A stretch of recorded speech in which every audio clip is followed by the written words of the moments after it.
Hello दोस्तों। Beats जैसा कि आप जानते ही हैं, नीट और आईआईटी का एक बेहद इम्पोर्टेंट कॉन्सेप्ट है। अच्छे सवाल इस पर आते हैं, स्कोरिंग भी है और मेरे ख्याल से आसान भी है। इसमें किस टाइप के क्वेश्चन पूछे जाते हैं, क्या उसका आइडिया है, क्या कॉन्सेप्ट है, ये मैं आज आप लोगों को बताने वाला हूँ। बीट्स, सबसे पहली बात तो क्या है, बीट्स भी एक इंटरफेरेंस है, लेकिन इंटरफेरेंस इन स्पेस नहीं है, इंटरफेरेंस इन टाइम है। यानी आप कहीं पर खड़े हैं और दो वेव्स आपके पास, दो या तीन या चार वेव अलग अलग फ्रीक्वेंसी की अगर आपके पास आ रही हैं, तो आप इंटेंसिटी में फ्लक्चुएशन महसूस करते हैं, यानी उतार चढ़ाव महसूस करते हैं।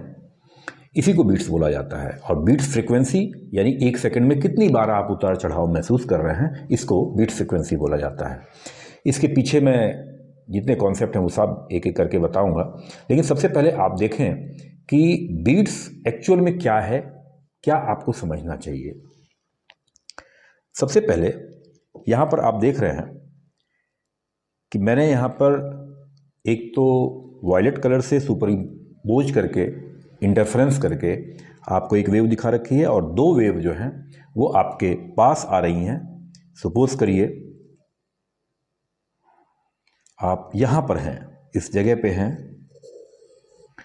और आप सारी आवाज़ें सुन रहे हैं। आपके पास कौन कौन सी वेव आ रहे हैं देखें।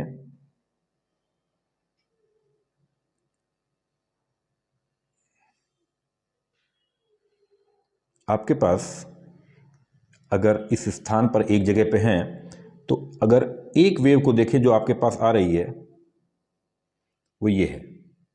यानी अगर चुपचाप आप खड़े हैं, चुपचाप कोई वेव आप रिसीव कर रहे हैं, कोई वेव आपके पास आ रही है, तो इस तरह से आपके पास आएगी। सपोज करिए आप किसी जगह पे हैं और वेव आपके पास धीरे धीरे आपके कान के पास से पास हो रही है, तो आप एक सिंपल आवाज़ सुनेंगे, सिंपल वेव सुनेंगे। वो कुछ इस तरीके से होगी, इस तरीके की वेव होगी।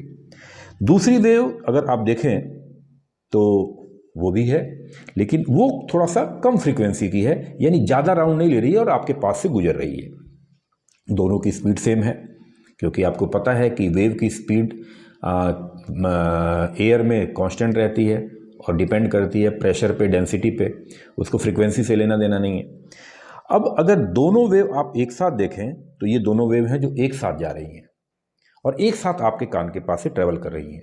अगर एक वेव को सुनेंगे और दूसरी वेव को सुनेंगे तो आपको कुछ नहीं अंतर समझ में आएगा। दोनों ही वेव, अगर एक को सुनते हैं इस तरह से आवाज़ आएगी, दूसरी को भी सुनेंगे तो भी सेम आवाज़ आएगी। लेकिन अगर मान लीजिए आप दोनों के कॉम्बिनेशन को सुनते हैं, तो इस समय देखिए दोनों वेव के क्रिस्ट और क्रिस्ट जब आपके कान के पास से गुजरेंगे तो आपको हाई इंटेंसिटी मिलेगी, और अगर क्रिस्ट और ट्रफ एक दूसरे पे ओवरलैप करेंगे तो आपको लो इंटेंसिटी मिलेगी। तो अगर केवल ओवरलैपिंग की वेव को आप देखें, तो आप देखेंगे आपके पास से जो एम्पलीट्यूड है वो एक बार बढ़ेगा, घटेगा, एक बार बढ़ेगा, घटेगा। यानी वो साउंड आपको जो कंटिन्यूअस एनर्जी में समझ में आ रही थी, वो अब इस तरीके से सुनाई देगी, इस तरीके से सुनाई देगी। इसी को बीट्स कहा जाता है। और एक सेकंड में जितनी बार उतार और चढ़ाव होता है उसको नंबर ऑफ बीट्स कहते हैं। अब हम लोग देखेंगे कि बीट फ्रीक्वेंसी क्या होती है। बीट फ्रीक्वेंसी आपको पता है N2 - N1, यानी दोनों फ्रीक्वेंसी का डिफरेंस होती है। इसको हम लोग देखेंगे। अभी तो मैंने आपको ग्राफिकली इस चीज़ को दिखाया है। तीनों वेव को बड़े ध्यान से देखिए, और एक सुपर इम्पोज होकर आपके पास से गुजरेगी और दो वेव सिंपल वे में गुजरेंगी। तीनों को मैंने अलग अलग दिखाया। अब इसका हम लोग फार्मूला प्रूफ करने वाले हैं कि कैसे, किस तरीके से हमको समझना है, इसको हम लोग देखने वाले हैं। सपोज करिए जो मैंने अभी आपको दिखाया है, आप यहाँ हैं और आपके पास एक वेव आ रही है जिसकी इक्वेशन आप लिख सकते हैं y = a sin kx - ω1 × t। इसकी फ्रीक्वेंसी ω1 है। दूसरी वेव जो इसके पास, आपके पास से गुजरेगी, वो सेम एम्पलीट्यूड की है, यानी ये y2 = a sin kx - ω2 × t।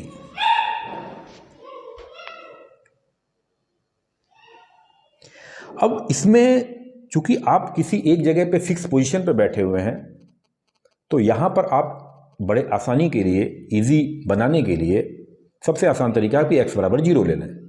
तो आपने x बराबर 0 ले लिया तो आपका क्वेश्चन आसान हो गया और आपकी इक्वेशन बन गई y1 is equal to a sine omega 1t minus में और y2 is equal to a sine omega 2t minus में। ये माइनस से कोई मतलब है नहीं, क्योंकि अगर आप दूसरी डायरेक्शन वेव की लेते, लेफ्ट टू राइट लेते या राइट टू लेफ्ट लेते तो माइनस की जगह प्लस आ सकता था, तो माइनस लेने की कोई आवश्यकता है नहीं। वैसे भी माइनस आपका कॉमन में निकल जाएगा। अब ये दोनों वेव जब आपके पास से गुजरेंगी, कान के पास से आपकी गुजरेंगी, तो सुपर इम्पोज होंगी, यानी नेट डिस्प्लेसमेंट जो होगा वो दोनों के वेक्टर सम के बराबर होगा। इसलिए आपको करना क्या पड़ेगा, आपको नेट वेव बनाने के लिए y is equal to y1 plus y2 करना पड़ेगा। अब जैसा कि मैंने बताया, माइनस रहे चाहे ना रहे, माइनस से मतलब आपको नहीं है। माइनस आप ले लीजिए कॉमन, क्योंकि आपने इक्वेशन की शुरुआत ही ऐसे की है, तो माइनस आ रहा है तो माइनस को ओमिट मत करिए, ले लीजिए। ये आपने माइनस कॉमन ले लिया a, और आपकी इक्वेशन बन गई sine omega 1t plus sine omega 2 into T. अब आपको पता है कि sine C plus sine D का क्या फार्मूला होता है। अगर आपको याद नहीं है तो आप इसको ध्यान भी रख सकते हैं। Sine C plus sine D होता है 2 sine C plus T by 2 into cos C minus T by 2। तो इसको आप अगर सॉल्व करते हैं तो आपके पास इक्वेशन आएगी minus 2a sign omega 1 plus omega 2 by 2 into T into cos omega 1 minus omega 2 by 2 into T. यानी अब आपकी वेव इक्वेशन ये बन गई, ये अब आपकी नई वेव इक्वेशन बन गई। और इस वेव इक्वेशन में आप देखेंगे कि एक तो आपकी वेव अब जो है ओमेगा 1 से नहीं चल रही है, ओमेगा 2 से नहीं चल रही है, ये आपकी वेव जो है वो एक अलग फ्रीक्वेंसी से चल रही है, वो ये है। और ये क्या है, omega 1 plus omega 2 by 2 means अब ये ओमेगा एवरेज से चल रही है, यानी कि दोनों सुपर इम्पोज होने के बाद जो वेव जो बनेगी वो ओमेगा एवरेज से चलेगी, यानी उसकी एंगुलर फ्रीक्वेंसी जो होगी वो ओमेगा एवरेज होगी। और एम्पलीट्यूड जो होगा वो 2a कांस्टेंट नहीं होगा। आपको पता है प्रोग्रेसिव वेव का एम्पलीट्यूड कांस्टेंट रहता है, लेकिन यहां पर एम्पलीट्यूड कांस्टेंट नहीं होगा, उसके साथ एक फैक्टर ये भी जुड़ा हुआ है। यानी आप इसको इस तरीके से कर सकते हैं, y is equal to minus 2a cos omega 1 minus omega 2 by 2 into T into sine omega 1 plus omega 2 by 2 into T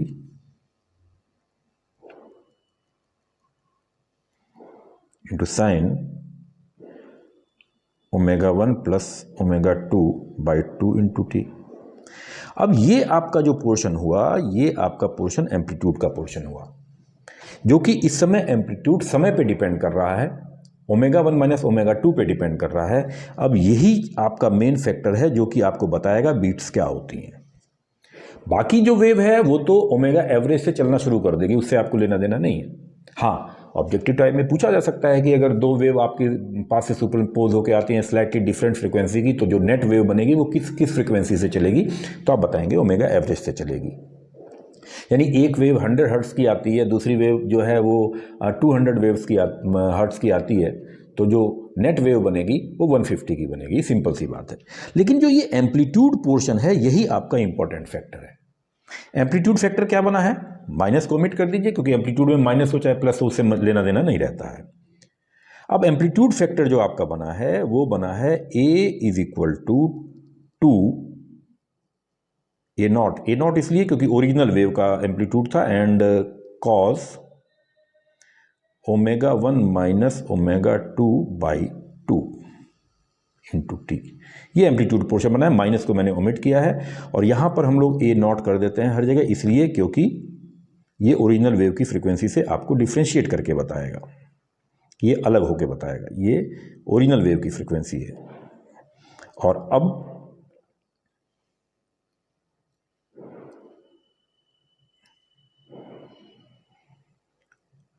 अब आपका जो एम्पलीट्यूड है, जो वेव आपके कान के पास से गुजर रही हैं, सुपरइम्पोज हो गई हैं, टाइम से इंटरफेयर हो चुकी हैं, उसका एम्पलीट्यूड अब आपका ये हो गया।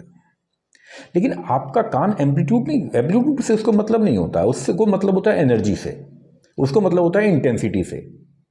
कितनी इंटेंसिटी की साउंड आपके कान के पास से आई, इससे मतलब नहीं है कि आपके कान का डायफ्राम लेफ्ट गया कि राइट गया, यानी उसका कान के डायफ्राम का एम्पलीट्यूड लेफ्ट हुआ कि राइट हुआ, उससे मतलब नहीं है। कितनी एनर्जी आपके कान के पास से गई, कितनी इंटेंसिटी आपके कान के पास से गई है, उस पर मतलब होता है। अब इस समय एम्पलीट्यूड के चेंज होने की फ्रिक्वेंसी क्या है? Frequency of amplitude change is equal to है ω1 माइनस ω2/2, ये है। लेकिन आपको पता है कि इंटेंसिटी एम्पलीट्यूड के स्क्वायर के प्रोपोर्शनल में होती है। तो इंटेंसिटी में देखें, इंटेंसिटी के चेंज होने की फ्रिक्वेंसी जो होगी वो 4A0 square cos square ω1 minus ω2/2 into t होगी। और जैसा कि आपको पता है कि कॉस का ग्राफ जो बनता है वो इस तरीके से बनता है,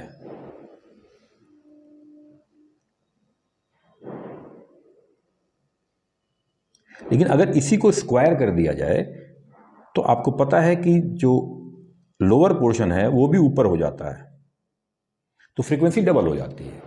तो चूंकि इंटेंसिटी के चेंज होने की फ्रीक्वेंसी जो होगी वो ω1 माइनस ω2/2 मल्टीप्लाइड बाई 2 होगी। ध्यान रखें, यहां पर इस कोसाइन फंक्शन की फ्रीक्वेंसी जो है वो ω1 माइनस ω2/2 है। यानी अब यहां पर देखें, इंटेंसिटी के चेंज होने की फ्रीक्वेंसी क्या हो गई, यानी फ्रीक्वेंसी ऑफ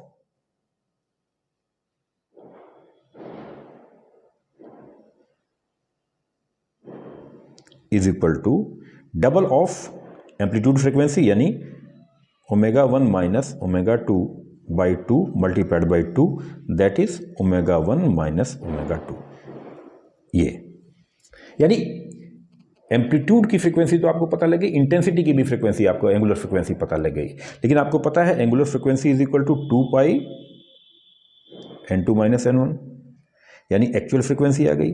और इसी को बीट्स कहते हैं, यानी यही इंटेंसिटी का जो उतार चढ़ाव है कि एक सेकंड में कितनी बार इंटेंसिटी चेंज हो रही है, उसी को हम लोग बीट्स कहते हैं। तो बीट फ्रीक्वेंसी जो होगी, यानी बीट फ्रीक्वेंसी मीन्स इंटेंसिटी के चेंज होने की फ्रीक्वेंसी, वो होगी आपकी n2 माइनस n1 या फिर n1 माइनस n2 इसका मॉड, और ω1 माइनस ω2 उसकी एंगुलर फ्रीक्वेंसी होगी। तो इस तरीके से आपने देखा कि दो वेव जो स्लाइटली डिफर फ्रीक्वेंसी की होती हैं, वो जब आपके पास से गुजरती हैं और सुपर इम्पोज करती हैं तो फ्रीक्वेंसी किस किस तरीके से चेंज होती है। एम्पलीट्यूड की फ्रीक्वेंसी किस तरीके से चेंज होगी, इंटेंसिटी की फ्रीक्वेंसी किस तरीके से चेंज होगी। इसको विजुलाइज करने का एक और अच्छा तरीका है, एक और बहुत अच्छा मतलब मेथड है जिससे आप इसको बड़े आसानी से समझ सकते हैं, महसूस भी कर सकते हैं। वो ये है फेजर मेथड। मैं उसको भी बता देता हूँ आपको। फेजर मेथड में क्या है? फेजर मेथड में आपको पता है कि किसी भी साइनोसोडियल क्वांटिटी को, चाहे वो AC हो, चाहे वो SHM हो, चाहे आप देखें वेव हो, तो इसमें आपको पता है कि उस समय आप किसी भी वेव को फेजर से रिप्रेजेंट कर सकते हैं। तो हम लोग अगर दोनों वेव को, एक वेव आपके पास थी y1 is equal to A sine ω1t, इसको हम लोग अगर फेजर से रिप्रेजेंट करें, y2 is equal to A sine ω2t, इसको फेजर से रिप्रेजेंट करें तो कैसे रिप्रेजेंट करेंगे? एक को फेजर से आप रिप्रेजेंट कर दिए इस तरीके से, A लंबाई का वेक्टर बनाए और ये मान के चले कि ये ω1 से घूम रहा है। दूसरा आपने दूसरे कलर से बनाया दूसरा वेक्टर, वो भी A लंबाई का ही होगा और ये ω2 से घूम रहा है। अब ये दोनों वेक्टर घूम रहे हैं, आपको पता है दोनों साइड से घूम रहे हैं, लेकिन जब ये ओवरलैप करेंगे तो रिजल्टेंट जो इन दोनों वेक्टर का बनेगा, वो रिजल्टेंट जो होगा वो मैक्सिमम होगा जब ओवरलैप कर जाएंगे। जब वो ओवरलैप करेंगे तो इनका रिजल्टेंट जो आएगा वो सबसे ज़्यादा आएगा। और जब वो एंटी पैरेलल हो जाएंगे, एक दूसरे के अपोजिट हो जाएंगे, तो उस समय जो एम्पलीट्यूड होगा वो मिनिमम होगा। तो इसका मतलब हम ये देखें कि एक सेकंड में कितनी बार ये ओवरलैप कर रहे हैं, उतनी बार हम लोग ज़्यादा इंटेंसिटी सुनेंगे, और इसका मतलब उतनी बार बीट्स हमको सुनाई देगा। यानी अब हमारा क्वेश्चन ये आ गया कि ये दोनों वेक्टर अब कितनी देर बाद ओवरलैप करेंगे, या फिर एक सेकंड में कितनी बार ओवरलैप करेंगे, दोनों बातें हैं। अब एक वेक्टर ओमेगा 1 से घूम रहा है, दूसरा वेक्टर ओमेगा 2 से घूम रहा है। अब ये ओवरलैप कर कितनी कितनी देर पे करेंगे। तो इसके लिए सबसे अच्छा तरीका है हम लोग देखें कि एक के रिस्पेक्ट में दूसरे की एंगुलर वेलोसिटी क्या है। जैसे सपोज करते हैं आप एक स्टूडेंट जा रहा है, दूसरा एक और आदमी जा रहा है, तो एक को दूसरा कैसे दिखाई देता है घूमते हुए। तो हम देखें ओवरलैपिंग फ्रीक्वेंसी कितनी है, उसके लिए रिलेटिव वेलोसिटी हम लोगों को देखना पड़ेगा। तो ओमेगा रिलेटिव देखें, रिलेटिव यानी relative omega is equal to omega 2 minus omega 1, यानी एक रॉड को दूसरी रॉड कितने से घूमते हुए दिखाई दे रही है। तो आपको आंसर मिलेगा ओमेगा 2 माइनस ओमेगा 1। इसको ये भी कह सकते हैं angular velocity of 2 with respect to 1। ये ओमेगा 2 माइनस ओमेगा 1 है। यानी अब एक तो रॉड तो रुक गई है, दूसरी ओमेगा 2 माइनस ओमेगा 1 से घूमते घूमते घूमते घूमते आके उस पर ओवरलैप करेगी। और आपको पता है, अब इसको अलग फिगर बनाइए, एक रॉड तो रुकी हुई है, एक रॉड जो है वो आपकी रुकी हुई है, एक वेक्टर आपका रुका हुआ है, ये वेक्टर रुका हुआ है एक का। दूसरा अब जो वेक्टर है वो ए ही लेंथ का है, लेकिन अब ये ओमेगा 2 माइनस ओमेगा 1 से रोटेट हो रहा है। अब कितनी देर बाद ये आके ओवरलैप करेगा। तो आपको पता है omega is equal to D theta upon D T होगा, यानी 2 पाई एंगल जितनी देर में वो कट कर लेगा उतनी देर में ओवरलैप कर जाएगा। यानी ओवरलैपिंग टाइम पीरियड कितना होगा, यानी कितने देर में ओवरलैप करेगा। तो T is equal to angle 2 pi upon angular speed, कितनी स्पीड से वो मोशन कर रहा है, यानी ओमेगा 2 माइनस ओमेगा 1, यानी 2 पाई n2 माइनस n1, यानी t इज इक्वल टू आ गया 1 अपॉन n2 माइनस n1। यानी ये टाइम पीरियड आया है ओवरलैप करने का। और जब जब ये दोनों वेक्टर ओवरलैप करेंगे तब तक मैक्सिमम इंटेंसिटी सुनाई देगी, क्योंकि तब तब जो एम्पलीट्यूड होगा, रिजल्टेंट एम्पलीट्यूड, वो 2a हो जाएगा और इंटेंसिटी 4 गुना मिलेगी आपको। तो इसका मतलब कि जो इंटेंसिटी के रिपीट करने का जो टाइम पीरियड हुआ 1 अपॉन n2 माइनस n1 हुआ, यानी इतनी देर में वो ओवरलैप करेंगे। और एक सेकंड में कितनी बार ओवरलैप करते हैं, यानी उसकी फ्रीक्वेंसी कितनी होगी, वो आपको अच्छी तरह से पता है, टाइम पीरियड को इन्वर्स कर दिया जाता है। तो अब frequency of overlap is equal to n2 minus n1। Frequency of overlap का मतलब frequency of high intensity, frequency कब हमें हाई सुनाई दे रही है उसकी फ्रीक्वेंसी। और यही क्या है, यही है आपका number of beats in 1 second और बीट फ्रीक्वेंसी।